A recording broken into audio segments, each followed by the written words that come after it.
Dangling modifiers. Avoiding common errors and pitfalls. Hello everyone. Welcome to our English language learning video series. Today, we'll be diving into the fascinating world of intermediate grammar, focusing specifically on relative clauses. In this video, we'll explore a topic that often poses challenges for English learners: dangling modifiers. By the end of this video, you'll have a solid understanding of what dangling modifiers are and how to avoid common errors associated with them. So, let's get started. Dangling modifiers occur when a word or phrase in a sentence modifies something unintentionally.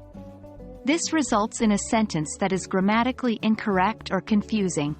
The modifier dangles because it doesn't have a clear or logical connection to the word it is intended to modify.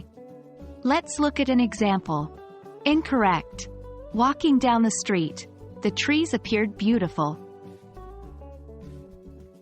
In this sentence, the modifier, walking down the street, is placed at the beginning, suggesting that the trees were walking.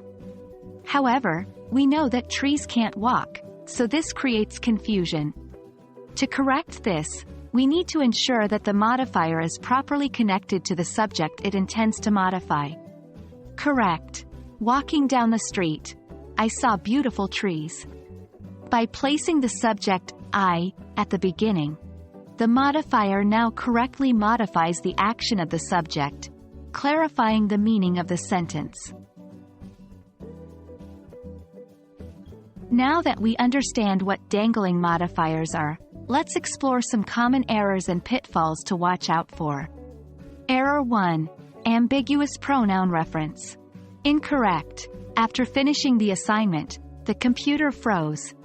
In this sentence, the phrase, after finishing the assignment, is a dangling modifier because it doesn't have a clear subject to modify.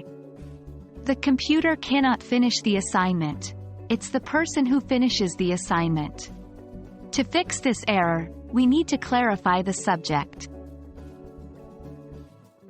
Correct. After I finished the assignment, the computer froze. By adding the pronoun I to indicate the subject, we eliminate the ambiguity and create a clear connection between the modifier and the subject. Error 2. Misplaced phrases. Incorrect. Having studied all night, the test was easy.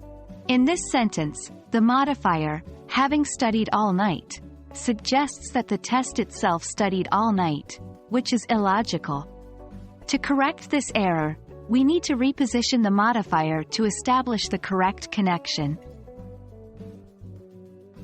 Correct. Having studied all night, I found the test easy. By placing the subject, I, at the beginning, we now have a clear relationship between the modifier and the subject, making the sentence grammatically correct. Error 3. Unintended descriptions. Incorrect. Being in a rush, the door was left open. In this sentence, the modifier, being in a rush, appears to describe the door, implying that the door was in a rush. However, it is the person who is in a rush. To fix this, we need to ensure that the modifier correctly describes the intended subject. Correct. Being in a rush, I left the door open. By explicitly stating that the person was in a rush, we establish a logical connection between the modifier and the subject, conveying the intended meaning. Congratulations! You have now learned about dangling modifiers and how to avoid common errors and pitfalls associated with them. Remember, a dangling modifier can lead to confusion or ambiguity, so it's essential to ensure that your modifiers have clear connections to the subjects they modify. Keep practicing and paying attention to sentence structure, and you'll master